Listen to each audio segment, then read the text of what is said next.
Emma pregunta, Francisco, no entiendo por qué Bibi no rompe relaciones armamentísticas con Trump. Yo cortaría de raíz por lo sano. O sea, Sí, sí, claro. ¿Y cómo se llama esta persona? Emma. Lo que pasa es que Emma está interesada en la seguridad del Estado judío. Y si tú estás interesado en la seguridad del Estado judío, claro, tiene perfecto sentido que tu política sea que Israel no dependa de los caprichos de los presidentes gringos, por supuesto. Lo que tú quieres es que Israel tenga una política de seguridad independiente que es determinada solamente sobre las bases de qué es bueno para proteger a los judíos israelíes de la gente que los quiere exterminar, ¿no? Obviamente, eso es lo que quieres para Israel. Si te interesa proteger al pueblo judío y al Estado judío, para que proteja al pueblo judío, ¿no? Pero esa no, obviamente no es el interés de Netanyahu. Entonces ella pregunta, ¿por qué Netanyahu, cómo estuvo su pregunta? ¿Por qué no se independiza, ¿no? militarmente de Estados Unidos?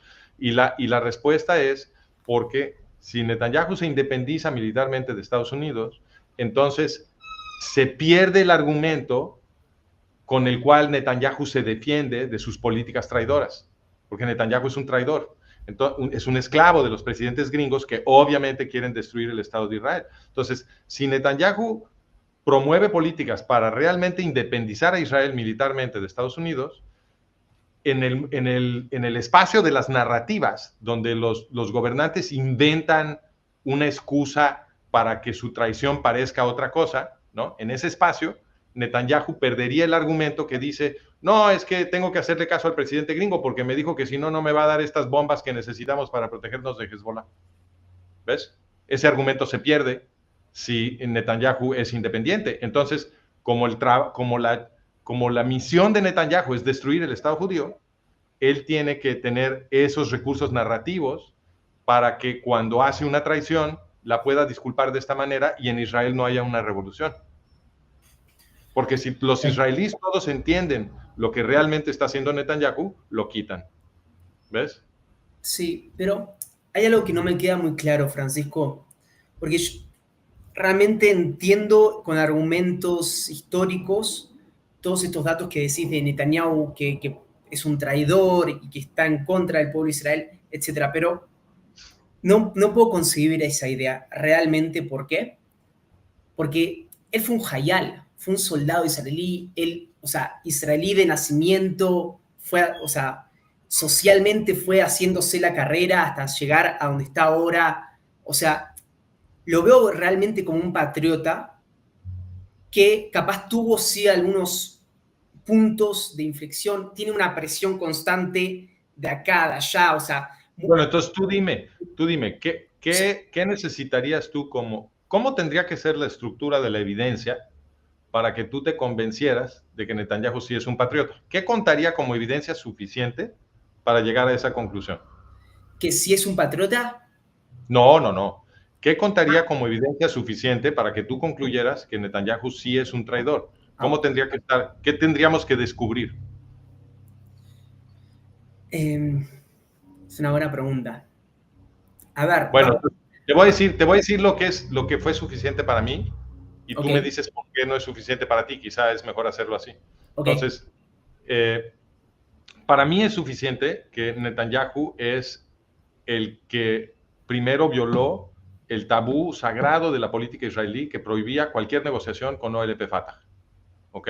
Eso lo hizo Netanyahu en la conferencia de paz de Madrid y fue debido a eso, a esas primeras negociaciones que inició Netanyahu con OLP Fatah, que sucede el Tratado de Oslo, que se firma en 93, ¿no? De 91 a 93 fue la negociación, empieza con Netanyahu en 91, se firma en la Casa Blanca con Rabin y Pérez en 93, ¿ok? Descubrir eso, que el que primero inició la negociación fue Netanyahu, para mí es suficiente. Te voy a decir por qué. Porque OLP Fatah es, por un lado, es descendida de la solución final nazi, porque Al-Fatah, el órgano controlador, fue creado por Haj Amin al-Husseini, como documentamos, si quieres pone el artículo en pantalla, como documentamos en Management of Reality. Entonces, OLP Fatah es la continuación de la solución final nazi, ¿no? Porque Haj Amin al-Husseini padre fundador del movimiento árabe palestino, fue codirector de los campos de muerte de Adolfo Hitler, junto con Adolfo Eichmann, y luego, después de la guerra, apadrinó a Yasser Arafat, a Mahmoud Abbas, y les ayudó a crear Al-Fatah. Entonces, la responsabilidad del movimiento árabe palestino en la solución final nazi. Ese artículo es el que explica cómo Husseini primero dirige los campos de concentración, los campos de muerte para Hitler, ahí está Husseini del lado izquierdo, y después de la guerra apadrina la creación de Al-Fatah, que es lo que ahora llamamos la autoridad palestina, ¿no? Entonces, lo que hizo Netanyahu en 91 fue iniciar negociaciones con la continuación de la solución final nazi. Eso es lo que es Al-Fatah, para meterla al Estado judío, que fue creado para proteger a los judíos de los exterminios. Déjame compartir pantalla.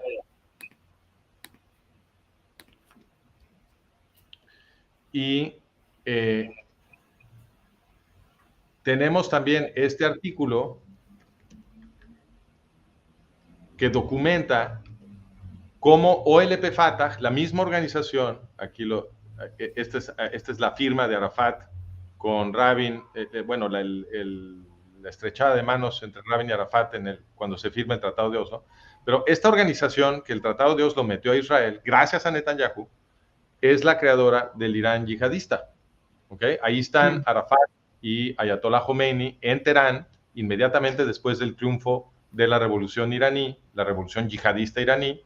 ¿Por qué estaba ahí Arafat? Porque Khomeini había enviado un avión para recoger a Arafat, a Mahmoud Abbas y a sus cuates de la OLP para celebrar con ellos la revolución, porque Arafat había sido, y el resto de la OLP, habían entrenado y armado a las guerrillas de Khomeini.